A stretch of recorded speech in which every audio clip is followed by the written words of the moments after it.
Chers auditeurs, Dear listeners, bonjour. welcome in Comme d'Archi Podcast Season 4 Saison 4, dans le monde fascinant des architectes. and in the architectural projects. Je suis Anne-Charlotte Deponte, passionnée d'architecture et docteur des universités en histoire de l'archi. I am one of the spokespersons of Anne-Charlotte, who is a PhD in architecture history. Merci Thank you d'être avec moi aujourd'hui. to be with us today. Et And maintenant, now, lundi en français, place au talent. and Wednesday, let's talk projects. In English, of course. Bienvenue dans Comme d'Archi. Chers auditeurs, bonjour et bienvenue dans notre série d'été de la saison 4 de Comme d'Archi. Aujourd'hui, nous allons vous parler de l'onirique château d'Abbadia, à partir d'une synthèse écrite par Esther sur le sujet. Un château tourné vers les étoiles, vers l'Orient, et ancré dans ces terres basques. Le château observatoire d'Abbadia est situé à Hendaye, au Pays basque. Il fut construit entre 1864 et 1884. Qualifié de testament de pierre, c'est une œuvre à 10 mains au moins. Celle des commanditaires Antoine et Virginie d'Abbadie, celle des architectes Eugène Viollet-le-Duc et son disciple Edmond Dutoit, et celle du paysagiste Eugène Buller. Ce dernier conçut le parc paysager et décida notamment de l'emplacement du bâtiment, car cette construction fut autant un projet architectural qu'un aménagement du territoire. Nous y reviendrons. Sur les rampes du perron, 2 crocodiles grandeur nature, gueule béante, symbolisent le voyage. Entrons ensemble dans ce château que les rumeurs disent inachevé à cause de Napoléon III. À cause de Napoléon III ? Eh oui, en 1836, Antoine d'Abbadie rencontre Louis-Napoléon Bonaparte sur la frégate pour le Brésil. Antoine d'Abbadie est en mission pour l'Académie des sciences. Le futur Napoléon III est en exil. Plus tard, devenu empereur, celui-ci promit de poser la dernière pierre du château d'Abbadia, en reconnaissance des services que lui avait rendus Antoine d'Abbadie. Il ne vint pas. C'est pourquoi une pierre manquerait à l'un des balcons. Bien sûr, ce n'est qu'une légende, mais entre bestiaires exotiques, silhouettes crénelées, décors orientaux et influences médiévales, le château lui-même se veut rêve et raison, science et mysticisme. Dressé face à l'océan, côtoyant les montagnes de la Corniche basque, le château allie plusieurs inspirations. Orientalisme, romantisme, gothique rayonnant. Cependant, il est du style néo-gothique propre à Eugène Viollet-le-Duc. En effet, les élévations sont caractéristiques de l'architecte qui a théorisé une architecture moderne reposant sur des savoir-faire anciens. Par contre, le plan à ogive n'est pas de lui. Il fut dessiné par Clément Parent, le premier architecte, qui avait été licencié par Antoine d'Abbadie. Ce dernier était un savant hors du commun. Astronome, géographe, géophysicien, linguiste, juriste, numismate, ethnographe, Antoine d'Abbadie était un érudit universel. Il était passionné de culture orientale, mais aussi de culture basque dont il était originaire par son père. Tout jeune, il rêvait de découvrir les sources du Nil, ce qui l'amena plus tard à vivre 11 ans en Afrique, en Éthiopie. Il en dessina la première cartographie. Il reçut la Légion d'honneur ainsi que la Grande Médaille d'or des explorateurs. Il fut membre et président de l'Académie des sciences, à qui il légua son château. Il fut également membre du Bureau des longitudes, de la Société de géographie, de la Société d'anthropologie ou encore de la Société de philologie, dont il est l'un des fondateurs. Son épouse Virginie partageait sa grande érudition et c'est d'ailleurs elle qui suivit de près le chantier. Le programme de l'édifice lui-même donne à voir les intérêts des commanditaires entre occupation mondaine, activité savante et spiritualité. Il comporte une aile de réception, une chapelle et, plus inattendu, un observatoire astronomique et une bibliothèque. Cette dernière est d'ailleurs placée au cœur du château. Selon les principes de Viollet-le-Duc, le programme était établi en premier lieu. La forme architecturale lui était ensuite adaptée. Ainsi, chaque élément était justifié par sa fonction. C'était en contraste direct avec l'enseignement classique qui insérait un programme dans une composition prédéfinie. Pour simuler l'équilibre architectonique du plan asymétrique, Viollet-le-Duc appliqua sa théorie de pondération des masses. Par exemple, les chutes du pignon de l'observatoire sont contrebalancées par la tourelle au nord et le donjon carré au sud.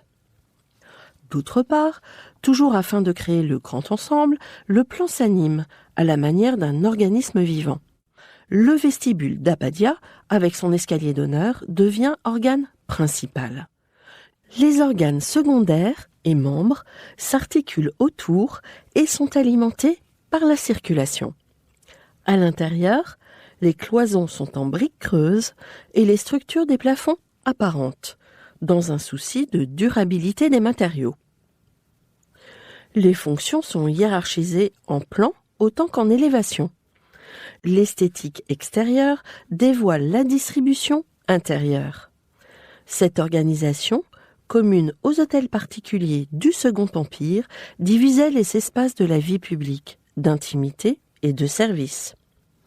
Les salles de réception sont au rez-de-chaussée et les appartements privés au premier étage. Les combles, le sous-sol et un office attenant au vestibule sont réservés aux domestiques. Les façades sont lisibles notamment grâce aux différentes baies et à la modénature, c'est-à-dire le traitement ornemental d'éléments structurels.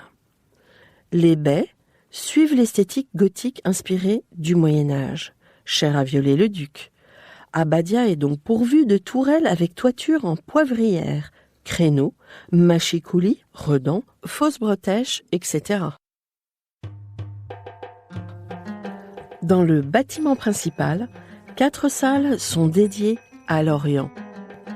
Le salon arabe, la chambre d'honneur, le boudoir persan et le fumoir mauresque.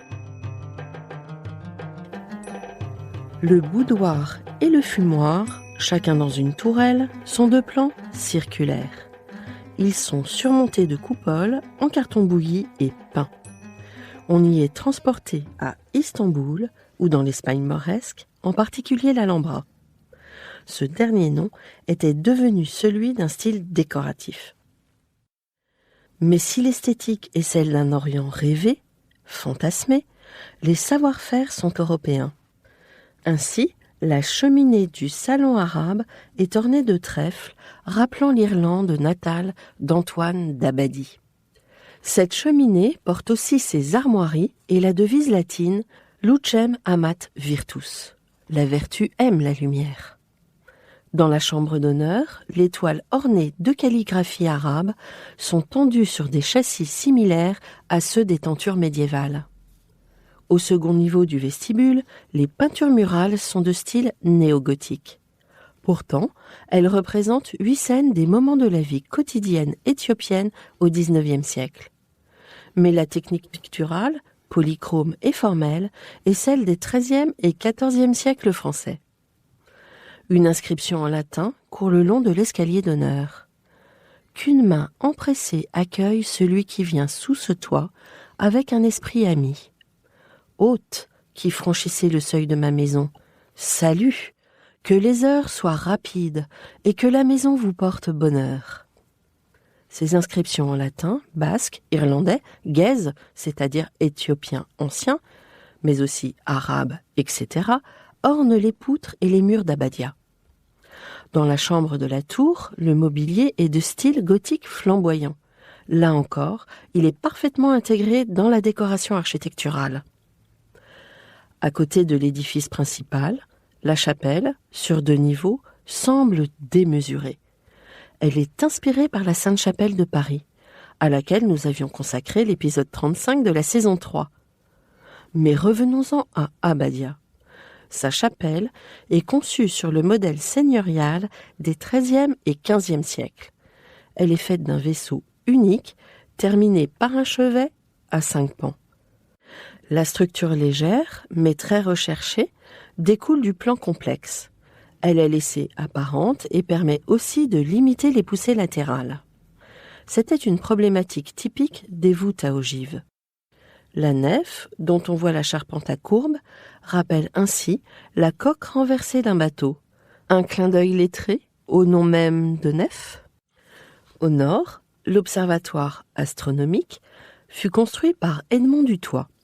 Jusque-là, le disciple de Viollet-le-Duc était en charge du suivi de chantier, des matériaux, des décors et du mobilier. Cet observatoire vint remplacer celui conçu par le premier architecte, Clément Parent. L'intérieur est dépourvu de décoration. Les trappes, au-dessus de la lunette astronomique, permettaient d'étudier le passage des étoiles par rapport au méridien céleste. La projection du méridien local sur la voûte céleste. Cet observatoire fut dans les premiers rangs de l'astronomie internationale au début du XXe siècle. Près de 50 000 étoiles y furent cataloguées. De l'extérieur, l'observatoire s'accorde entièrement avec le reste du château et son environnement. En effet, Dutoit choisit pour tout l'édifice des pierres variées, provenant des carrières du domaine et des environs. Ainsi, l'harmonie du château est calculée dans un raisonnement alliant lumière, couleur, matériaux et spatialité. Ce sont des procédés architecturaux hérités du Moyen-Âge français et de l'Antiquité orientale. Cette logique s'inscrit dans le courant occidental du XIXe, qui tendait à renouveler l'art de bâtir. Eugène Viollet-le-Duc en était l'une des figures de proue. Il théorisait notamment la renaissance d'une identité nationale au travers des arts basés sur l'héritage des anciens. Cette harmonie s'étend aussi au parc paysager et fonctionnel que le château couronne et domine. Il est signé Eugène Bühler. C'est un écrin façonné par la corniche basque. Une nature monumentale, l'océan, les caps rocheux et les falaises verdoyantes, les hauts sommets dont celui de la Rune, et les artefacts comme le phare de Biarritz, l'église de Fontarrabie, etc. Un environnement qui incite, autant que le château, à l'imagination et au fantasme. En conclusion, je cite Viviane Delpech, auteure d'une magnifique thèse sur le château. La triade Viollet-le-Duc, Dutoit, Dabadie imagina une authentique œuvre d'art totale, anticipant de quelques années seulement ce concept de l'art nouveau. Il ne faut pas omettre le rôle essentiel de l'aménagement paysager dans l'identité artistique d'Abadia, qui achève ainsi de créer une entité sociale et territoriale à part entière. Il ne faut pas oublier qu'Abadia était une demeure de son temps, une illusion du Moyen-Âge et du voyage qui véhicule les pratiques de la société du XIXe siècle. Un château qui oscille entre images rêvées et réalité contemporaine, entre évasion dans l'esprit et expérience vécue, pour produire une sorte de folie rationnelle ou de rationalisme fou. Chers auditeurs, merci pour votre écoute. Retrouvons-nous la semaine prochaine pour un nouvel épisode d'été de Comme d'Archi. Un voyage architectural inédit au cœur d'un château mosaïque fait de fragments précieux. D'ici là, prenez soin de vous. Au revoir.